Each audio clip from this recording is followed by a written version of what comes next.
insufficient heats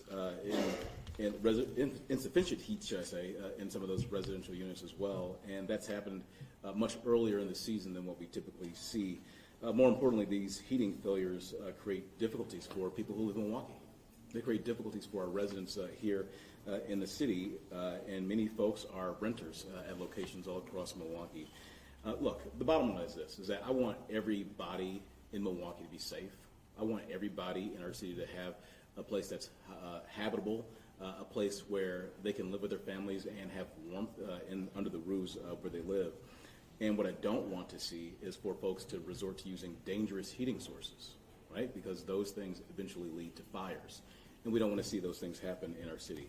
So at this point, I'm going to introduce Chief Aaron Lipski to discuss how the fire department has responded to many of those calls. Again, because our desire, certainly mine, is to make sure that individuals in our city do not have, or not put in a situation rather, where they end up, using some other source to heat their home, and then that causes a fire. So, Chief, you want to take it from there? Thank you, Mr. Aaron Lipski, Fire Chief, Milwaukee Fire Department. So we have had a number of mass displacements from apartment buildings that were not a result of a fire. Fires are bad enough. I think it stands to reason when we have to move people out of a building after a fire, people can make sense of that in their mind. But when it's something that is plainly preventable, meaning a properly maintained furnace or boiler or plumbing system, those things are particularly vexing, especially when we're sub-zero temperatures outside and we have to tell people you just can't stay here. It's not a decision anybody makes lightly, and it's certainly not one we enjoy making. But we can't leave people in a building with no working heat. We have to get them somewhere so they can live. We can't leave people in a building with water running down through the walls. Water and electricity don't mix very well. And so what can we do in advance of this? Well, we can make an appeal to property owners, we can make an appeal to landlords that they maintain their furnaces, that they be proactive, aggressive in doing preventative maintenance, annual checks on their furnaces. Be responsive when your tenants call so that it isn't hours later now and we've had water infiltrate multiple floors. It just creates so much unnecessary hazard. When Commissioner of DNS called and said, "Hey, we got to get something out here," because on their end they've noted a whole bunch of buildings without heat. It's unacceptable, and if I can just be so bold as to say, that is the contract between a tenant and a landlord. You pay your rent, you have a livable space. Not having heat and or not having water is a blatant violation of that contract. Not answering the phone when those things go wrong, in my estimation, when it's 10 below zero, is criminal. Probably not by the legal sense of the word, but these are human beings in these buildings. And to just treat them as if they're just not worthy of a return phone call or a properly maintained furnace is not acceptable. So our appeal is, please, please, please remember that your rent-paying tenants are human beings that are deserving of a proper place to live. With that, I will turn it over to the Department of Neighborhood Services Commissioner, Jezamil Arroyo-Vega.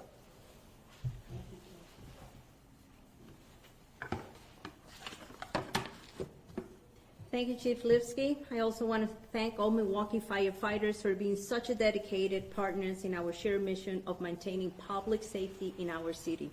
And thank you, Mayor Johnson, for encouraging Chief Lipski and me to bring this critical message to Milwaukee. The Department of Neighborhood Services is the agency of building inspecting for the city of Milwaukee. Among our responsibilities, we inspect complaints of no heat or insufficient heat. Although Sunday was the first day of winter, the weather of late November and early December brought several days of frigid temperatures that we're not accustomed to experience before winter. With long periods for severely lower temperatures occur. That said, furnaces and boiler systems are overworked.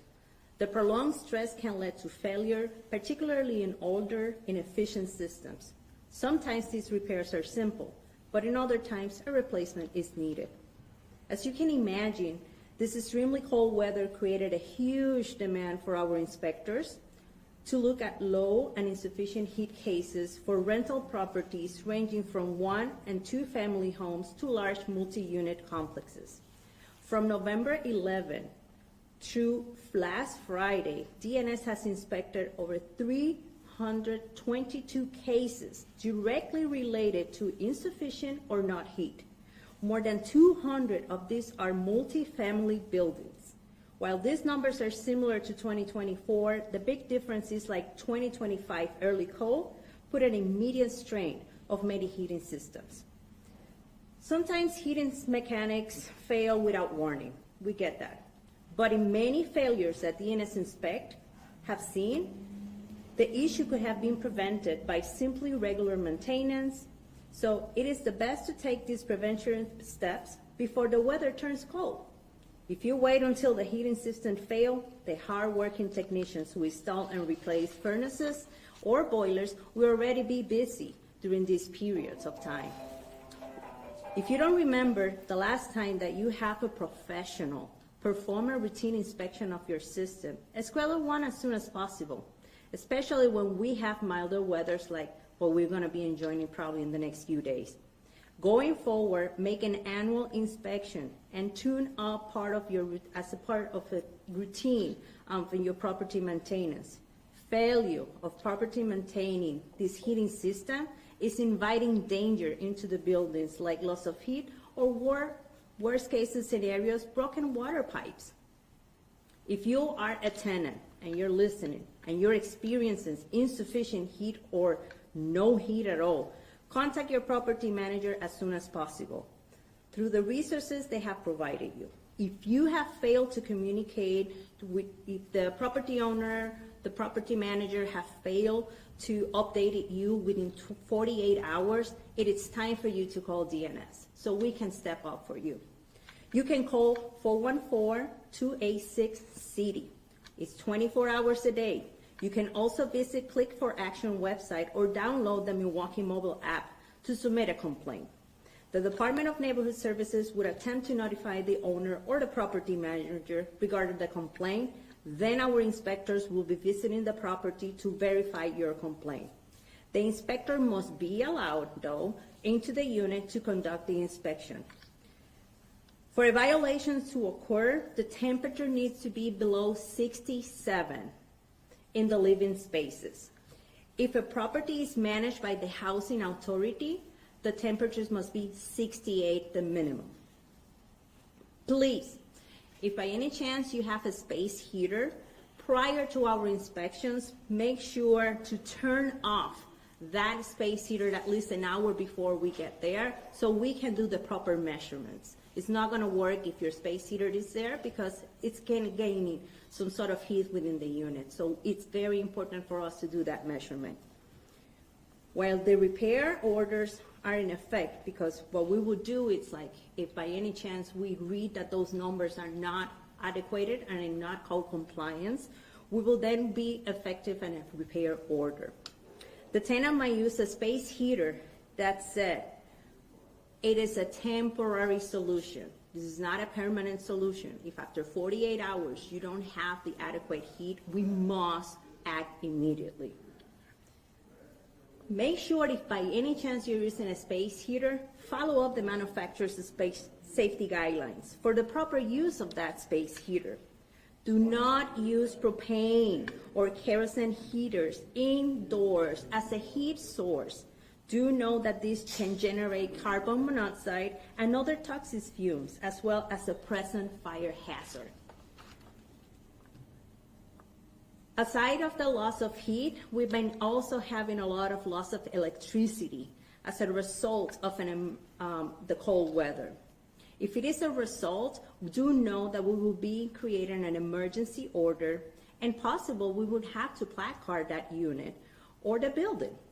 A tenant should report a power outage to We Energy to make sure that a utility is aware of the issue, and after that communicate directly to us. If you're a property manager out there, please communicate with your tenants on the progress of the restored heat. Let them know what you are doing to address the matter. If a property owner ultimately fails to comply with an emergency order or to restore the heat, we might have to remove those tenants until that heat is restored. This is not a measure that is taken highly or that we enjoy to do. That said, we want our people safe. We have been placarding at this point a few buildings already, and we're working together with the community advocates and the Red Cross to find safe place for the displaced tenants who have nowhere to turn, especially in a holiday season. Also, if you're experiencing a loss of heat in your home and doesn't have somewhere to go while this heat is out, please call 211 to find a safe place to stay warm. We all share the goal to have a safe Milwaukee. Let us show kindness and patience with one another during difficult times and look out for one and another. With that, Mayor Johnson, I think he has a few closing for this morning. Thank you so much for listening and having been with us today. Great, thank you so much. Thank you, Commissioner. Thank you, Chief, as well. I mean, the bottom line is this, again, we want people to be safe in Milwaukee, especially as the temperatures continue to drop this winter. Landlords have a responsibility to make sure that the units that they're renting are safe and are habitable and have heat for the people who live in those locations. And we don't want people to resort to alternative methods in order to heat their dwelling spaces, because that poses fire risks as well. We don't want our firefighters certainly to go out in those frigid temperatures battling blazes, and we certainly don't want individuals in our neighborhoods putting themselves in danger that way. So with that, myself, the Chief, and the Commissioner are available for a couple questions on this. So you suggested what landlords or tenants could do to get ahead of this problem with milder temperatures, but how is the Department of Neighborhood Services working at it as well? That's it. Thank you. That's a great question. First of all, we start with our community outreach. We have a community outreach division in where we promote Home Safe. Home Safe is our program in where we do have guidelines of how to winterize, of how to continue being safe out there, what kind of electrical devices should not be within the units. We also do life safety inspections, but it is within the responsibility of the property owner to do the maintenance of shock systems such as boilers, periodics of sprinkles and all that. We do the annuals, but it is always recommended, and I think like probably since October, we've been voicing this out. And I don't know how many of you have been following us since we were working with the flood recovery. From that beginning, we were saying winter is coming. Please turn off your boilers. Make sure that your furnaces are working. And that is applicable for everybody, from a property owner, like it's owner occupied, from a landlord, from a multifamily or single family. So from us is outreach, is education, talking with tenants, and having our inspectors on the field when a time of the response. We did a story back in April, actually requested a lot of documents from you guys of the heat complaints that you guys have seen both in the winter 2 years ago and then this past winter. Last winter there were a total of 875 complaints. You're almost close to 40% of last year's calls in just 1 month. Are you concerned moving forward with this winter that you could see even more calls than last year? Absolutely. And this is exactly why we started with this press conference, and we're now going to be continue with even more marketing and more campaigns. I think it's more also about the education of the tenants to know that we are here to help them. A lot of tenants get quiet because they think that they're going to be retaliations towards them, and that is not what DNS is here. DNS is here to understand you and to work with you. And let me say, like, once you have, there's an order in place, there's no way that there's going to be a retaliation. If there is so, we are actually assigning them to other organizations out there for legal advice. I mean, for my personal experience, and this is the reason why we created it today, we have this press conference, seeing and knowing that there's people out there that have been waiting more than 10 days to get these things to be repaired, it's unacceptable. It's unacceptable, and it's a huge concern of mine. and it's a huge concern of our team. I'm here joining today by our manager of residential code enforcement. So this is just a step to really voice out and say, like, what's going on? It's time to step up from that perspective and voice out how our communities are suffering right now out there. You all talked about being proactive. Obviously, there's nothing tangibly that you can do to make sure that you're holding landlords accountable to ensure that they're being proactive. But we see, we have the data from the last 2 years, and there are multiple repeat landlord offenders who continuously have dozens, if not hundreds, of no heat complaints. What accountability measures can you guys take on the back end, even though there's nothing you can do on the front end, to ensure that these landlords who are having continuous heat complaints, that they're held accountable?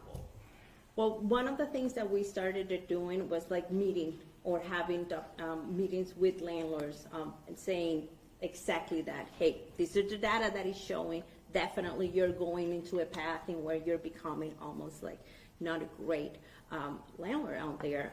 We try to just apply code enforcement equally to every single property out there. So in our part, we're just responding to everybody at the same time, but we are preparing for some data, and I will just encourage you to stay tuned for other steps that we want to be taking down the road. Are there fines that can be incurred? If I know you mentioned like the order, so they have a Yes. certain amount of days to repair things. Can you talk a little bit about the fines that can be incurred from landlords if they don't fix that, and kind of the penalties that are in place? Yes, since I don't want to make all the numbers, I do have Lori that would dollarly gonna give you a little bit of a background of how we work, but overall, what we do is like we put the order in place. If there is like several inspections, we definitely do the re-inspection side. And then from there, we may be taking them to court. It all depends on the case. But Lori, if you have any other asks to that, Sure. you can just come in here. When we actually issue the Come order, there is constant follow-up, constant communication with all of the property owners. We continuously are contacting the complainant, the person without heat. So we can, if we issue an emergency order, they have not restored that heat yet, we can issue a re-inspection fee, and we will continue to keep following through with that. So there are some fines involved, some fees involved for non-compliance. I know your boots on the ground, Lori. We talked back in April for this story. Are you concerned about this upcoming winter? I mean, we're here, but are you concerned moving forward with the numbers that we're seeing? And I know you guys were out last week at a property with no heat. What are your concerns this time around? Staffing, maintaining our staffing levels where they need to be. We were ready for kind of an increase based on the flood. So we had a number of meetings about that. We knew that as soon as cold weather would hit, the proactive side of maintaining, repairing, checking your furnaces and boilers, we were putting that out there. Please check this, please check this. So we were bracing for the aftermath of that flood based on heating when they have to turn those appliances back on. So we kind of were ready for a huge increase of complaints coming through. And we will continue to answer those. We drop everything, and that is our number one concern, is getting heat, getting minimal life safety measures in place for all tenants. Do you have the specifics on whether or not this influx of numbers is because of how soon the cold weather came, or is this the aftermath of the flood? Can you say? Kind of hard to determine. We'll keep running data to kind of figure that all out. Chief, you mentioned that there's already been some displacements, not because of fire. Do you have numbers on that, or can you talk about kind of like an amount that you have seen over the last few weeks? Sure. I don't have exact numbers off the top of my head right now, but I do know the one building, I think we were in the 60s or 70s of displacements that had nothing to do with fire. And there were a number of smaller multifamily dwellings, maybe 4 families, 6 families, 8 families. I can dig up the exact numbers for you. So Chief, who's contacting you for these evacuations, for these that aren't fire related? So we're a 24/7, 365 all hazards fire department. So we get called for all kinds of things that aren't fires, to include water leaks. So for instance, temperature's gone so cold, water freezes in pipes. Now there's a water leak. They'll call us. They'll call us for a strange odor coming from a furnace, or haze coming out of the register vents.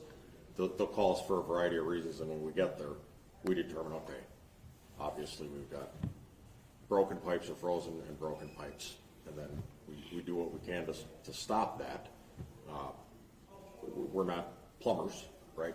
We're not gonna go there and repair piping and stuff. We can't do furnace repairs, right? But we can have that connectivity. You know, we're kind of like everybody's first and last option, right? So we can establish the connectivity with DNS, with the health department, with the Red Cross, so we can at least get people right now safe. There you go. One more question. Mayor, I'll ask you, we've seen like repeat offenders for the snow heat. You kind of talked about that in your initial remarks that, you know, people need to have a habitable place to live. What's your message for landlords who are those repeat offenders that continue having issues every single winter with providing adequate heat for tenants? Yeah, you've got a responsibility. I mean, I think the chief did a really, really good job of summarizing that. Like, these are human beings that reside in your properties, right? They pay rent to you. And you've got a responsibility to those folks. Make sure that you're maintaining the appliances that they need to have a habitable place to live, so that when it is cold outside, that they're not freezing on the inside, that they don't have to open the oven and use that in order to have a heating source. They don't have to overheat portable space heaters and the like. You've got a responsibility, and make sure you do it. And if you do not, further, I want to make sure that I talk a little bit about what the Commissioner Arroyo-Vega talked about with DNS. If that is not happening, if your landlord is not doing the things that they're supposed to do, please make sure you contact the Department of Neighborhood Services. Please make sure that you do, right? DNS is your advocate. DNS is on your side. DNS will work to make sure your landlord is held accountable so that you do get the things that you're missing, so that those phone calls that your landlord is not answering actually do get answered and those things do get fixed, and that you can have a place to live that does have heat so you're not cold in the wintertime. This is a team here, and our team is on your side. So please make sure, again, if you're a landlord, that you're taking care of your property. You've got a responsibility to do that. And if you're a tenant and those things are not happening, call up your team, and we're here on your side. All right. Thank you, everybody.